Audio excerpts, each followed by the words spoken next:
ओम शांति।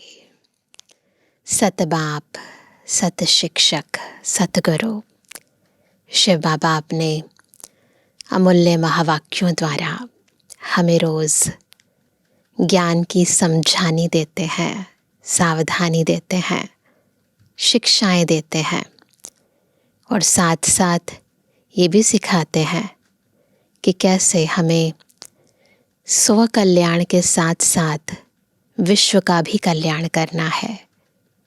कैसे हमें उस करन करावनहार की याद में रहकर खुदा की खिदमत भी करनी है और खुदा के बंदों की भी खिदमत करनी है, खुदाई खिदमतगार बनना है। परंतु ईश्वरीय सेवा की विधि क्या है? ईश्वरीय सेवा करने के लिए हमारे अंदर कौन कौन से गुण होने चाहिए? आज की मुरली बहुत ही स्पष्टता से हमें समझा रही है। बहुत ही ध्यान से आत्मिक स्थिति में स्थित होकर हम सुनेंगे प्यारे बाबा के मधुर महावाक्य। आज है 7 तारीख 7 जुलाई 2025। बाबा के महावाक्य हैं, मीठे बच्चे तुम बहुत रॉयल स्टूडेंट हो।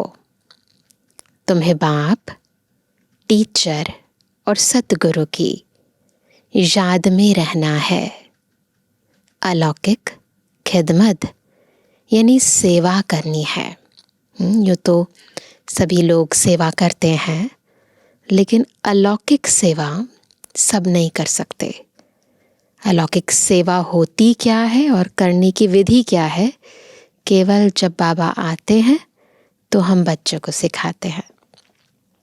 प्रश्न है, जो अपने आप को बेहद का पाठधारी समझकर चलते हैं, उनकी निशानी सुनाओ। सभी समझते हैं ना, तो निशानी क्या होगी? उत्तर है, चेक करेंगे सभी अपने में। उनकी बुद्धि में कोई भी सूक्ष्म व स्थूल देहधारी की याद नहीं होगी। ना कोई सूक्ष्म याद होगी, ना स्थूल देहधारी की याद होगी। वह एक बाप को और शांति धाम घर को याद करते रहेंगे, क्योंकि बलिहारी एक की है। जैसे बाप सारी दुनिया की खिदमत करते हैं, पतितों को पावन बनाते हैं, ऐसे बच्चे भी बाप समान खिदमतगार बन जाते हैं। ओम शांति। पहले पहले बाप बच्चों को सावधानी देते हैं। बोला ना ओम शांति, यानी बिल्कुल अपने निज स्वरूप में स्थित हो जाओ। यहाँ बैठते हो तो अपने को आत्मा समझ बाप के आगे बैठे हो। यह भी बुद्धि में लाओ कि हम बाप के आगे भी बैठे हैं, टीचर के आगे भी बैठे हैं। नंबर 1 बात है, हम आत्मा है। बाप भी आत्मा है, टीचर भी आत्मा है, गुरु भी आत्मा है। एक ही है ना? है तो एक ही ना? यह नई बात तुम सुनते हो। तुम कहेंगे बाबा हम तो कल्प कल्प यह सुनते हैं। तो बुद्धि में यह याद रहे, बाप पढ़ाते हैं, ये बुद्धि में रहे। हम आत्मा इन ऑर्गन्स द्वारा, कानों के द्वारा ना, इन ऑर्गन्स द्वारा सुनती हैं। यह ज्ञान इस समय ही तुम बच्चों को मिलता है ना? पहले भी ऑर्गन्स द्वारा ही सुनते थे, पर अपने को आत्मा समझकर नहीं सुनते थे। परंतु ये ज्ञान, ये विधि बाबा सिखाते हैं। तो बाबा कहते हैं यह ज्ञान इस समय ही तुम बच्चों को मिलता है। ऊंच ते ऊंच भगवान द्वारा। वह सभी आत्माओं का बाप है जो वर्षा देते हैं। क्या ज्ञान देते हैं? सबकी सद्गति करते हैं, यानी घर ले जाते हैं। कितने को ले जाएंगे?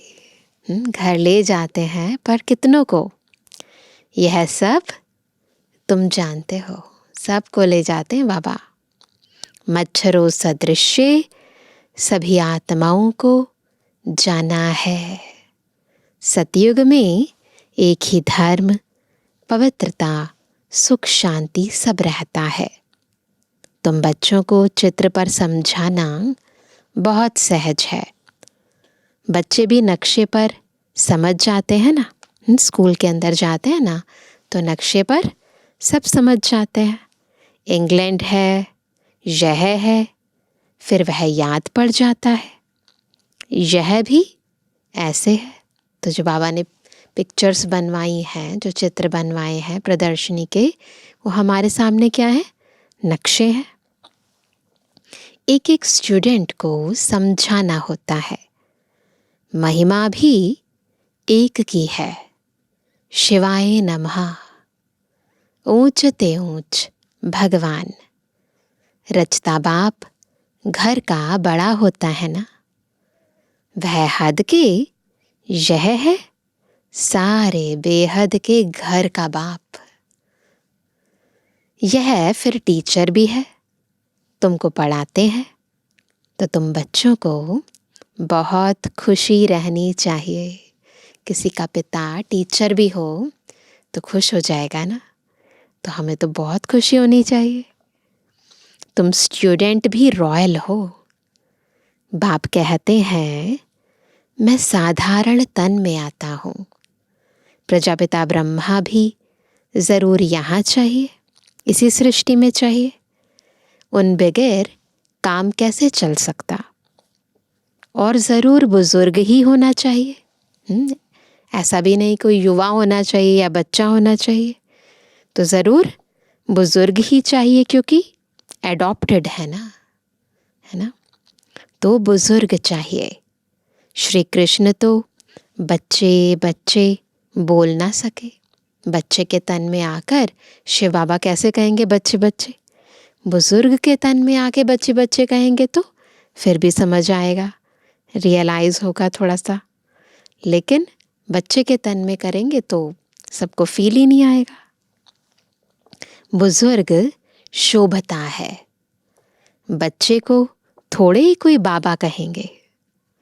तो बच्चों को भी बुद्धि में आना चाहिए हम किसके आगे बैठे हैं। अंदर में खुशी भी होनी चाहिए। स्टूडेंट कहाँ भी बैठे होंगे, उनकी बुद्धि में बाप भी याद आता है, टीचर भी याद आता है ना। दोनों की याद आती है ना। बाप भी याद आता है, और जब पढ़ाई पढ़ते हैं तो टीचर भी याद पड़ता है। उनको तो बाप अलग, टीचर अलग होता है दुनिया में। तुम्हारा तो एक ही बाप, टीचर, गुरु है। यह बाबा भी तो स्टूडेंट है ना। साकार मुरली है तो शिव बाबा कह रहे हैं कि ये ब्रह्मा बाबा भी तो स्टूडेंट है, पढ़ रहे हैं। सिर्फ लोन पर रथ दिया हुआ है, और कोई फर्क नहीं। बाकी तुम्हारे मुआफिक ही है। इनकी आत्मा भी यही समझती है जो तुम समझते हो। बलिहारी है ही एक की। किसकी? शिव बाबा की। उनको ही प्रभु ईश्वर कहते हैं। यह भी कहते हैं अपने को आत्मा समझ एक परमात्मा को याद करो। ब्रह्मा बाबा भी यही कहते हैं। बाकी सब सूक्ष्म व स्थूल देहधारियों को भूल जाओ ना। सूक्ष्म देहधारी है ना, ब्रह्मा विष्णु शंकर, और स्थूल देहधारी तो बाकी सारी दुनिया है, जितने भी मनुष्य हैं। तो बाबा कहते हैं सबको भूल जाओ, केवल एक शिव बाबा को याद करो। तुम शांति धाम के रहने वाले हो। तुम हो बेहद के पाठधारी, है ना। हद का नाटक होता है ना, तो वो हद के पाठधारी होते हैं जो एक्टर्स होते हैं। हम हैं बेहद के पाठधारी। यह बातें और कोई भी नहीं जानते। दुनिया भर में किसको पता नहीं है। यहाँ जो आते हैं वह समझते जाते हैं और बाप की सर्विस में आते जाते हैं। ईश्वरीय खिदमतगार ठहरे ना। सब कौन है? ईश्वरीय खिदमतगार है, भगवान की खिदमत पर है। कहते हैं ना, ऑन गॉड फादरली सर्विस। तो हम किसकी सेवा पर हैं? बाबा की सेवा पर। बाप भी आए हैं खिदमत करने, पतितों को पावन बनाने की खिदमत करते हैं। राज्य गवाकर फिर जब दुखी होते हैं तो बाप को बुलाते हैं। जिसने राज्य दिया है उनको ही बुलाएंगे। तुम बच्चे जानते हो बाप सुख धाम का मालिक बनाने आए हैं। दुनिया में यह किसको पता नहीं है तो सब भारतवासी एक धर्म के। यह है ही मुख्य धर्म। सो जरूर जब ना हो तब तो बाप आकर स्थापन करे। बच्चे समझते हैं भगवान, जिसको सारी दुनिया अल्लाह गॉड कह पुकारते है, वह यहाँ ड्रामानुसार कल्प पहले मुआफिक आए हैं। यह है गीता का एपिसोड जिसमें बाप आकर स्थापना करते हैं। गाया भी जाता है, ब्राह्मण और देवी देवता। क्षत्रिय नहीं कहते, है ना। ब्राह्मण देवी देवता नमः कहते हैं, क्योंकि क्षत्रिय तो फिर भी 2 कला कम हो गए ना। स्वर्ग कहा ही जाता है नई दुनिया को। त्रेता को नई दुनिया थोड़ी कहेंगे, है ना। 1250 वर्ष के बाद नई थोड़ी ना रह गई। तो बाबा कहते पहले पहले सतयुग में है एकदम नई दुनिया। यह है पुराने ते पुरानी दुनिया। फिर नए ते नई दुनिया में जाएंगे। हम अब उस दुनिया में जाते हैं। तब तो बच्चे कहते हैं हम नर से नारायण बनते हैं। कथा भी हम सत्य नारायण की सुनते हैं।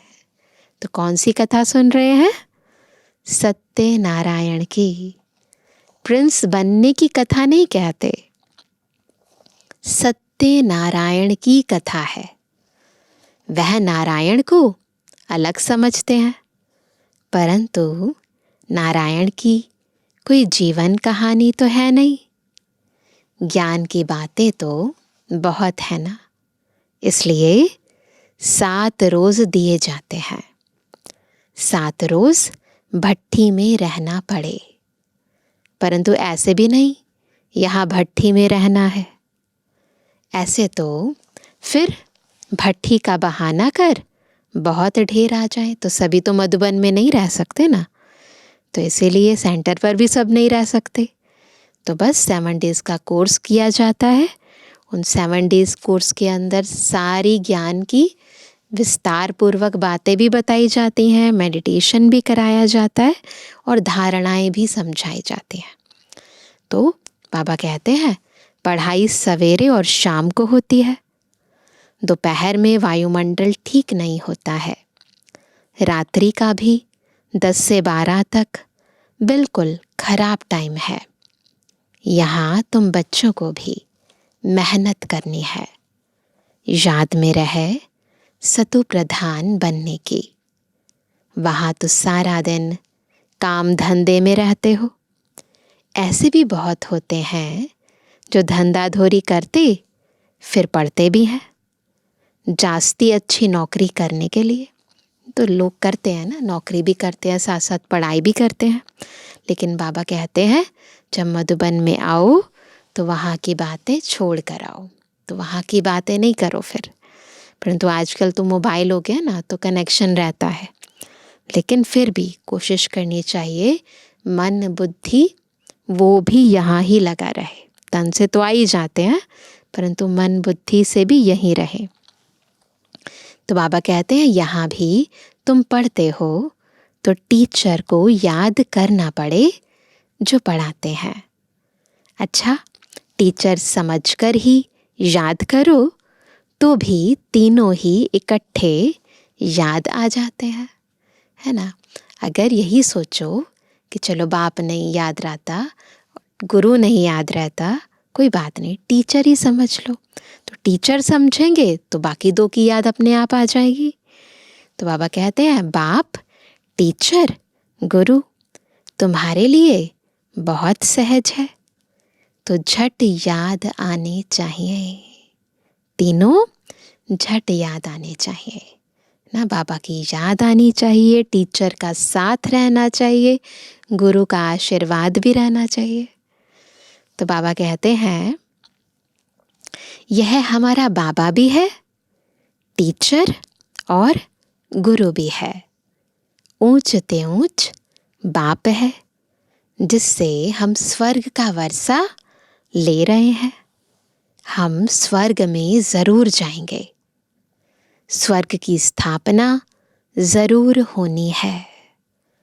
तुम पुरुषार्थ सिर्फ करते हो ऊंच पद पाने लिए, यह भी तुम जानते हो। मनुष्यों को भी पता पड़ेगा, तुम्हारा आवाज़ फैलता रहेगा। अभी तो देख रहे हैं ना कितना आवाज़ फैला है और भी फैलता जा रहा है। तुम ब्राह्मणों का अलौकिक धर्म है श्रीमत पर अलौकिक सेवा में तत्पर रहना, ये बहुत ज़रूरी है। यह भी मनुष्यों को पता पड़ जाएगा कि तुम श्रीमत पर कितना ऊंच काम कर रहे हो। तुम्हारे जैसी अलौकिक सर्विस कोई कर ना सके।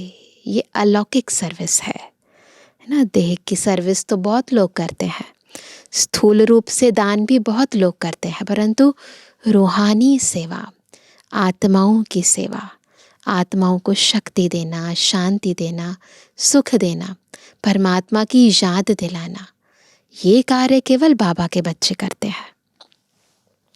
बाबा कहते हैं तुम ब्राह्मण धर्म वाले ही ऐसा कर्म करते हो, तो ऐसे कर्म में लग जाना चाहिए, इसमें ही बिजी रहना चाहिए। बाप भी बिजी रहते हैं ना। तुम राजधानी स्थापन कर रहे हो, वह तो पंचायत मिलकर सिर्फ पालना करते रहते हैं। यहाँ तुम गुप्त वेश में कार्य कर रहे हो। तुम हो इनकॉग्निटो, बिल्कुल गुप्त, अननोन वॉरियर्स, नॉन वॉयलेंस, है ना। युद्ध क्षेत्र है परंतु दिखाई नहीं देता है, युद्ध हो भी रहा है वो भी दिखाई नहीं देता है। हम भी योद्धे हैं परंतु कोई अस्त्र शस्त्र भी दिखाई नहीं देते हैं, तो सब चीज़ें हैं गुप्त। इनका अर्थ भी कोई समझते नहीं है। तुम हो डबल अहिंसक सेना, यह है माया के साथ हमारी युद्ध। और कैसे कर रहे हैं हम? ज्ञान और योग के अस्त्र और शस्त्रों द्वारा। बड़ी हिंसा तो यह विकार की है जो पतित बनाती है, इनको ही जीतना है। इसलिए क्या कहते हैं? काम जीत जगत जीत। भगवानुवाच काम महाशत्रु है, इन पर जीत पाने से ही तुम जगत जीत बनेंगे। यह लक्ष्मी नारायण जगत जीत है ना। भारत जगत जीत था। यह विश्व के मालिक कैसे बने? श्री लक्ष्मी नारायण कैसे बने?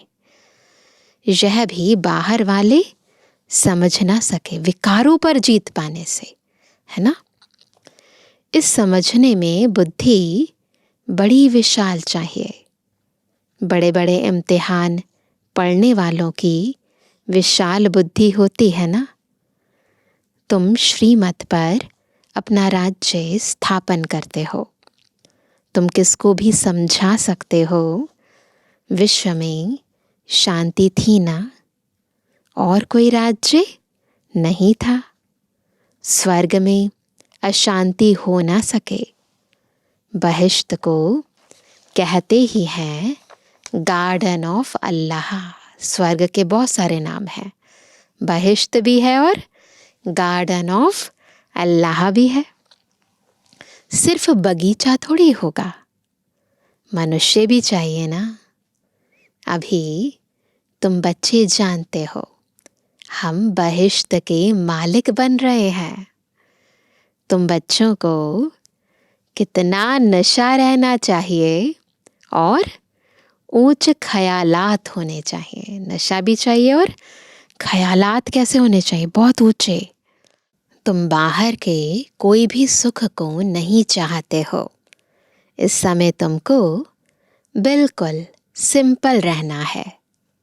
अभी तुम ससुर घर जाते हो, यह है पियर घर, है ना। तो जब ससुर घर जाते हैं तो फिर पूरी तरह जो दुल्हन है वो सज धज के रहती है, लेकिन पियर घर में वानप्रस्थ अवस्था में रहती है।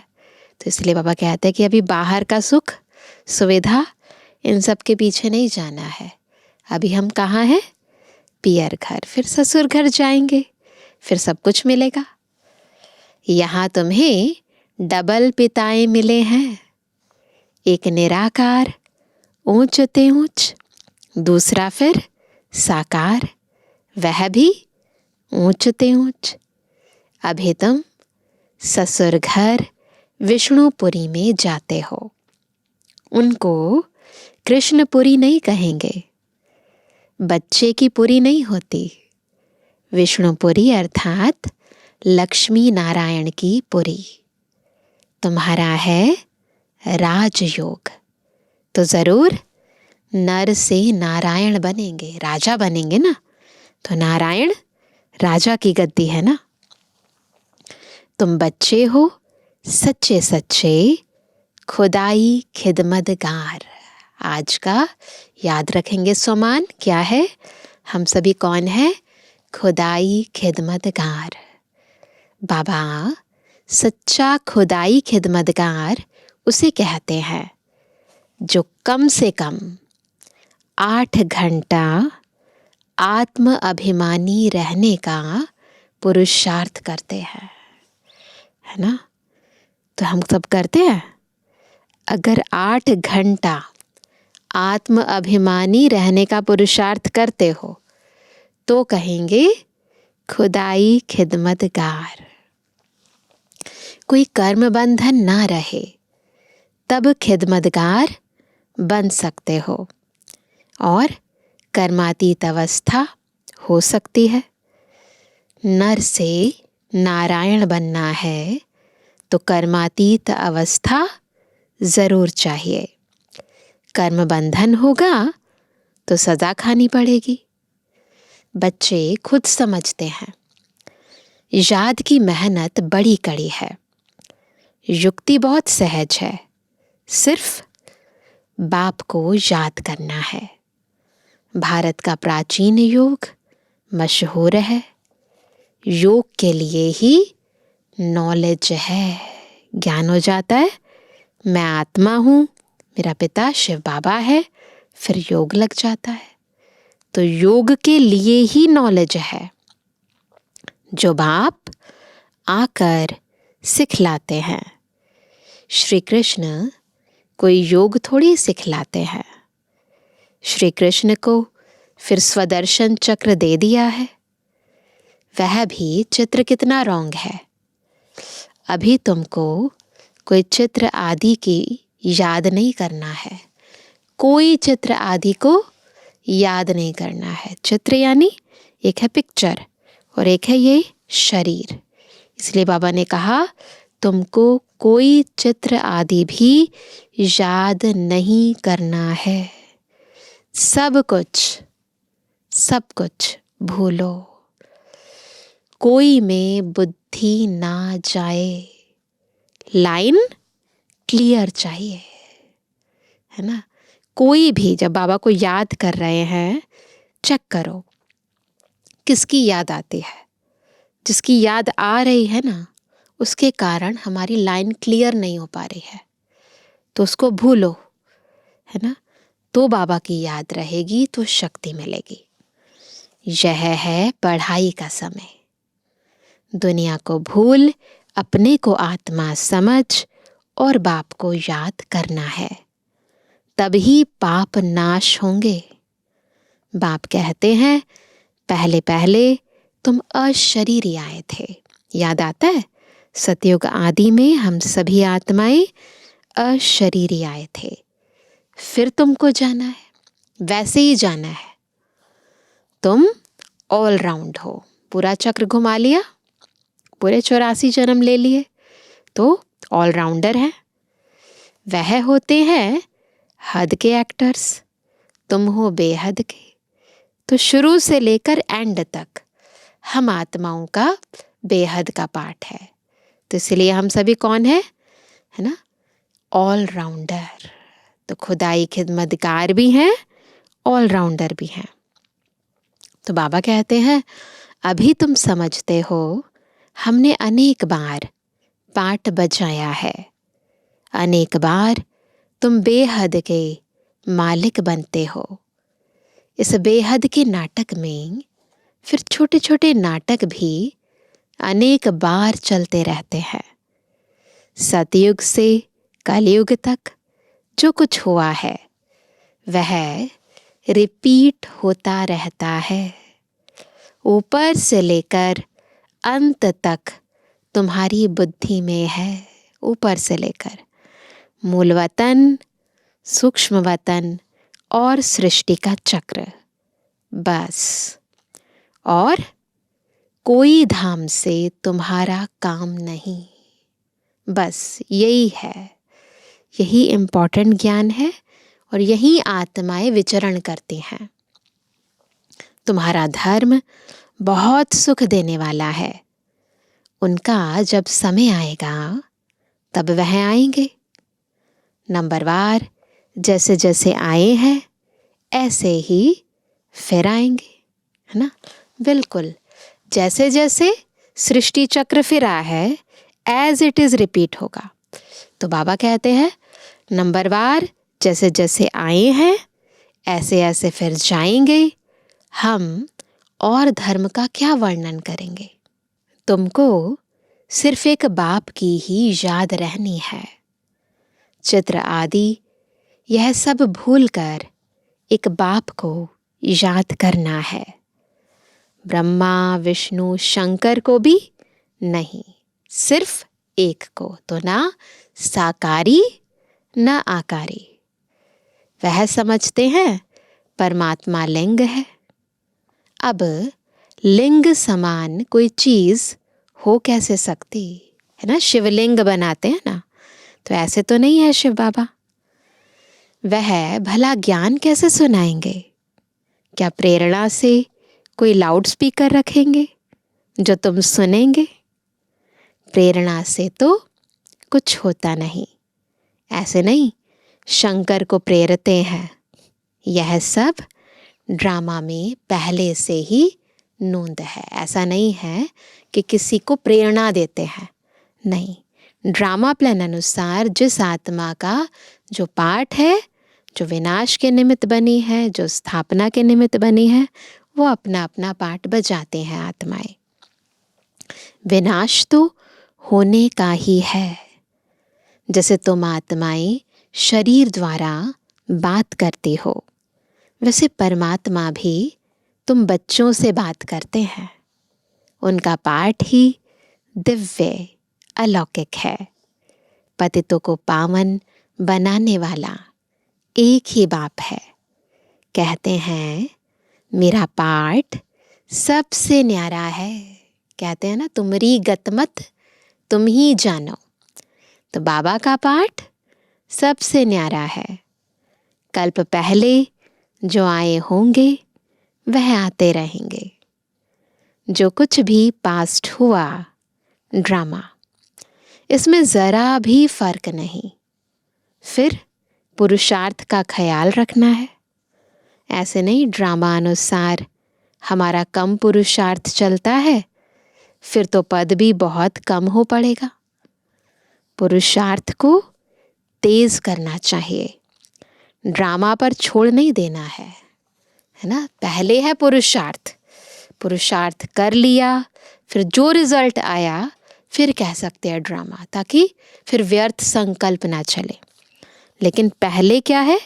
पुरुषार्थ।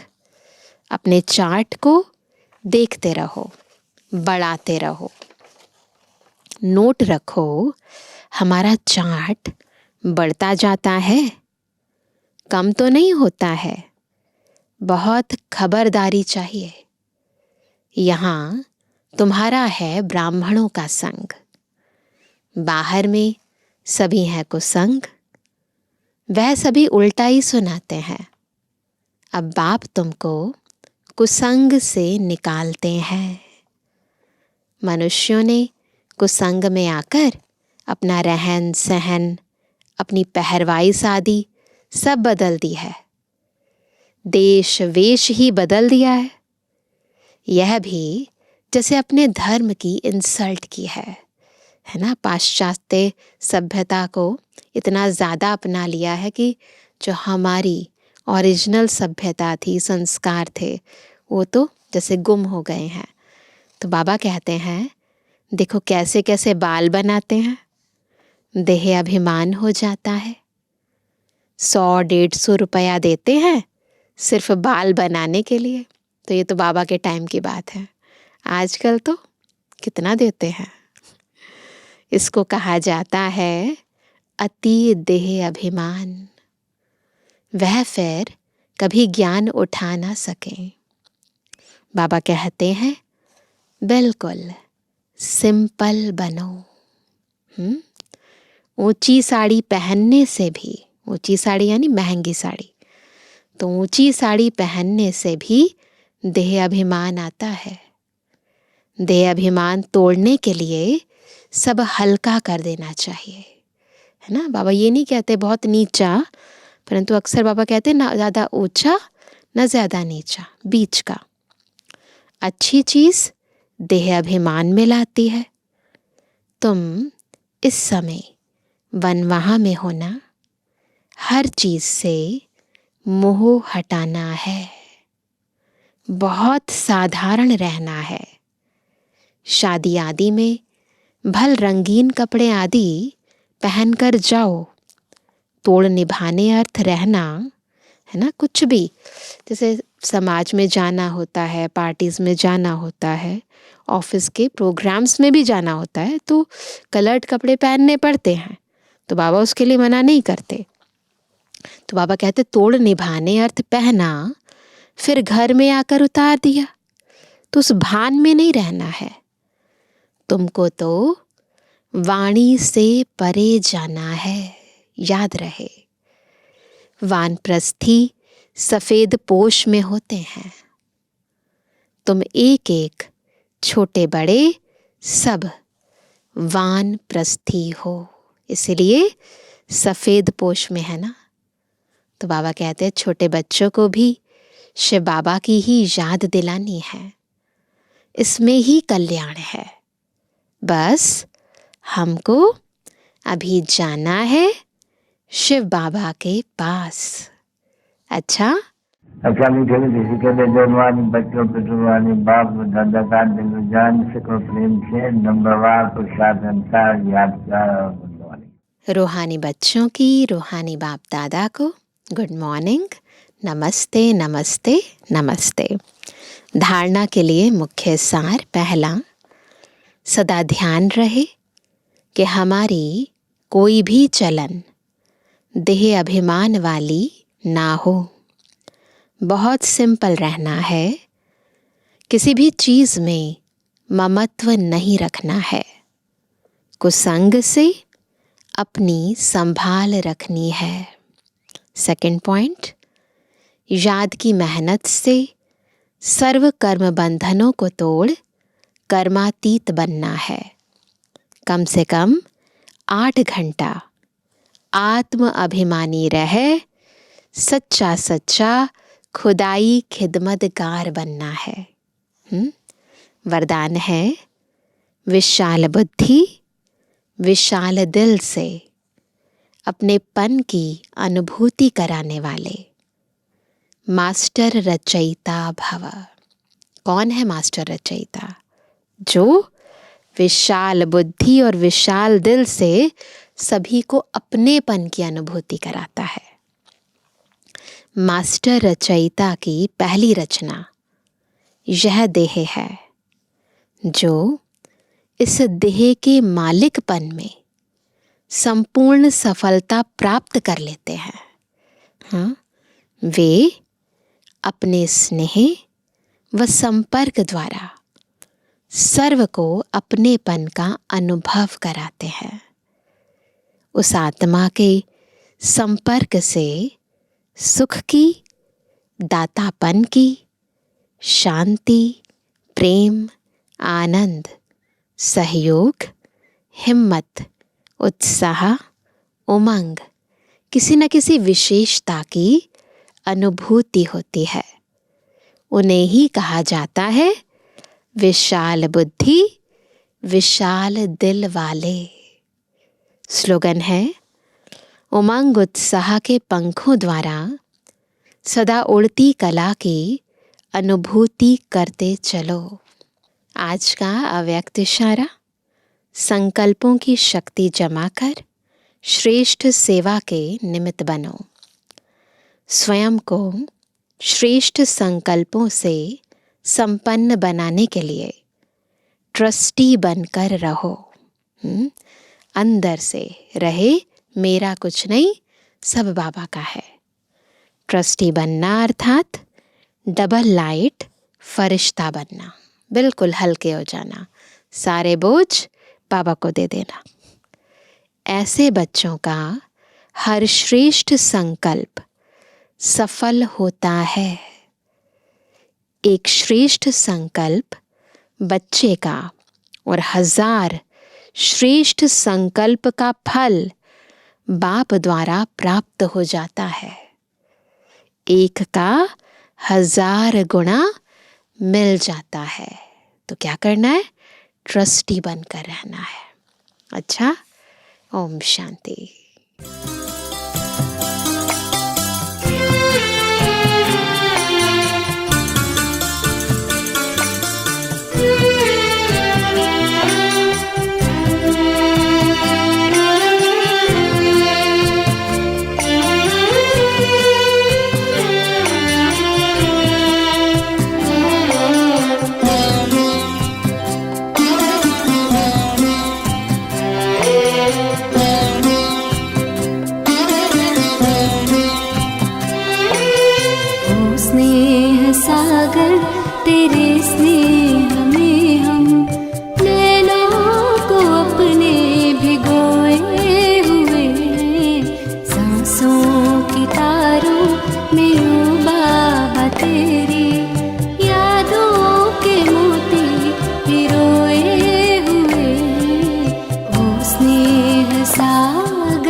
समंदर में हम